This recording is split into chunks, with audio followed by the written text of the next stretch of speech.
And Emoji's got an upgrade. Look at that. Tongue detection. Looking left. Looking right.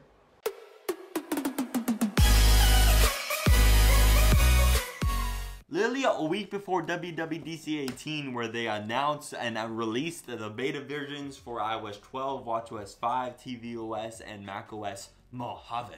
But a week before that, they released iOS 11.4, and in iOS 11.4, the highly awaited HomePod features were finally released. These two features in iOS 11.4 definitely got overlooked with the oncoming release of iOS 12, but still, we gotta talk about iOS 11.4. In iOS 11.4 came AirPlay 2 support, allowing for different speakers in different rooms that you could control just from AirPlay. Let's say I had a HomePod in my room and a HomePod all the way in my living room. I could control both speakers with AirPlay 2. I, of course, wouldn't have multiple HomePods unless I was absolutely filthy rich, because you know those cost $350 a piece, but if you could afford them, good for you. But more about me owning a HomePod in a second. But along with that multi-room speaker support with AirPlay 2, the software for HomePod also got an upgrade just for the speaker itself, and now you could pair two HomePods together in a single room to get a stereo HomePod experience.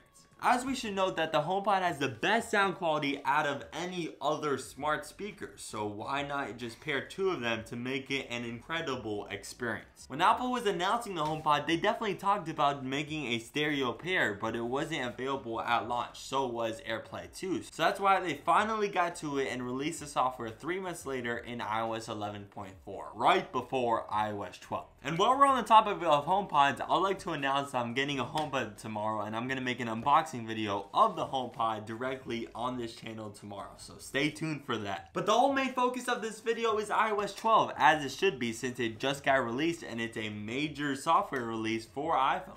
I'm going to give my list of top 5 features in iOS 12. Some of these features kind of have subsection of features, but that's fine. It's my top 5 features of iOS 12. One of the top 5 features, because it's in no particular order, is grouped notifications. Finally, Apple, you finally group notifications so it's not annoying and you don't have a spam of 1,000 notifications. Android users have been poking the iOS software for years because it doesn't have grouped notification. That's the way it should be, because you don't need to see repetitive notifications about the same thing. Apple has finally allowed the option for group notifications, and I'm pretty sure you could choose how you want those notifications grouped. Let's say by time or by app. I'm pretty sure you could choose. The next feature I want to talk about in iOS 12 is the new Measure app along with ARKit 2.0. To be honest, I haven't used ARKit 2.0, but this is really going to be a future-proof thing. This is going to allow developers to make apps that could use with multiple people at once with AR to use the ARKit 2.0. ARKit 2.0 isn't really a now thing, but a more future thing for Apple and for all developers in general to start making apps for that beautiful AR experience.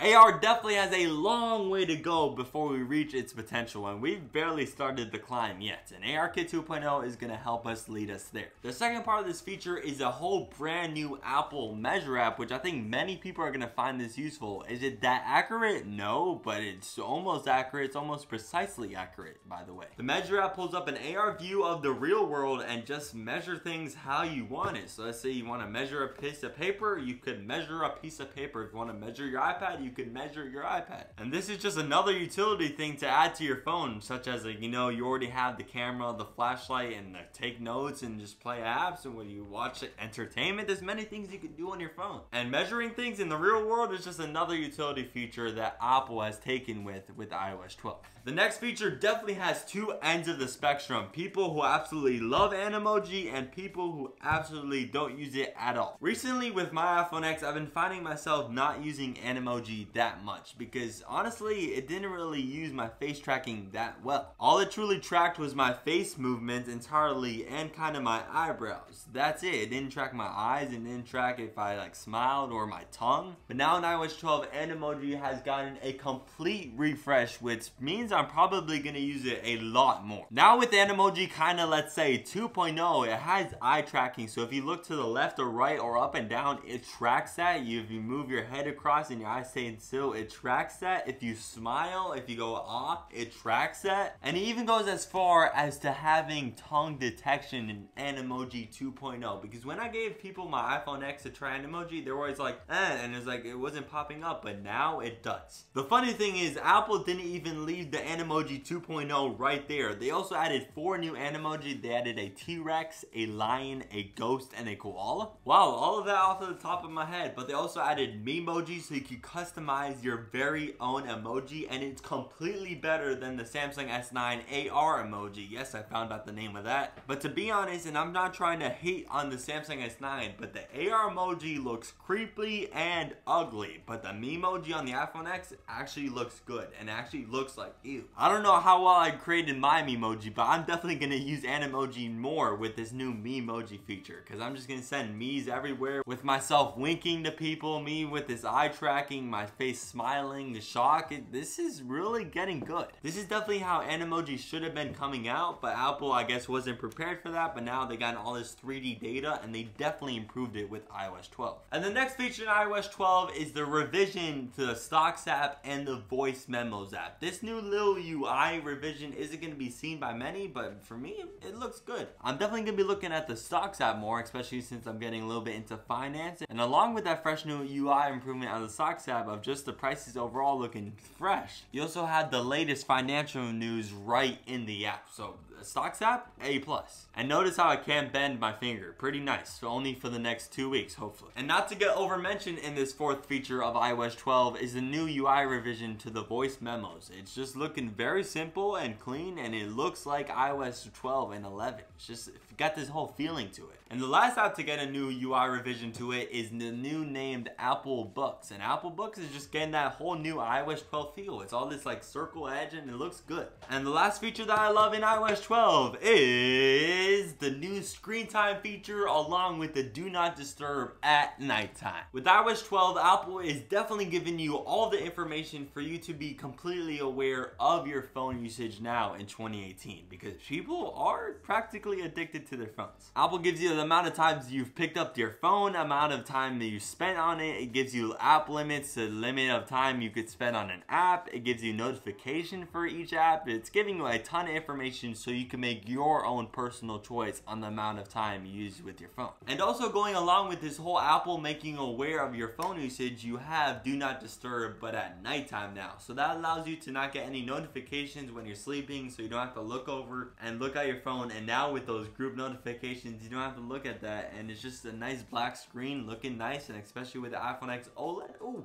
you're not even wasting any battery life. But the do not disturb at nighttime is definitely a helpful feature if you're distracted when your phone was on your nightstand next to you trying to sleep. The thing about iOS 12 is that there's some pretty major features that I've left out. I'm talking about the better improvements for older iPhones, such as the iPhone 5S. This upgrade in software goes all the way back to the iPhone 5S, which actually got some performance enhancements with iOS 12. You also can't forget the new revision to the Photos app, or even group FaceTime up to 32 people, which is insane. And lastly, you have the Siri shortcuts feature, and I'm sure there's many more I could list, but I'm just not going to. So far, I'm definitely liking iOS 12, and actually, it's not even that buggy, because I remember I got iOS 11 on my phone last year, and that thing was for sure buggy. So I think Apple kind of learned its lesson with iOS 11, so when iOS 12 makes it complete public in this fall, it's actually going to be a stable release with 12.0. What a surprise from Apple. If you want to upgrade your iPhone or iPad to iOS 12, you can do that with the link in the description below. You just have to have a 5S and upward and an iPad Air in upward. So this iPad actually getting one more software release. But also in the same link as iOS 12 is a link to upgrade your watch to watchOS 5. I'm definitely going to be putting that on my watch, because I definitely for sure want the podcast app on there. And overall, I just got to give a hand to Apple for releasing iOS 12, and it's actually stable with a lot of features already. I definitely recommend the software update overall. Just make sure you back up your phone and you should all be good. Thank you to all my subscribers, and I'll see you in the next one for some more tech news.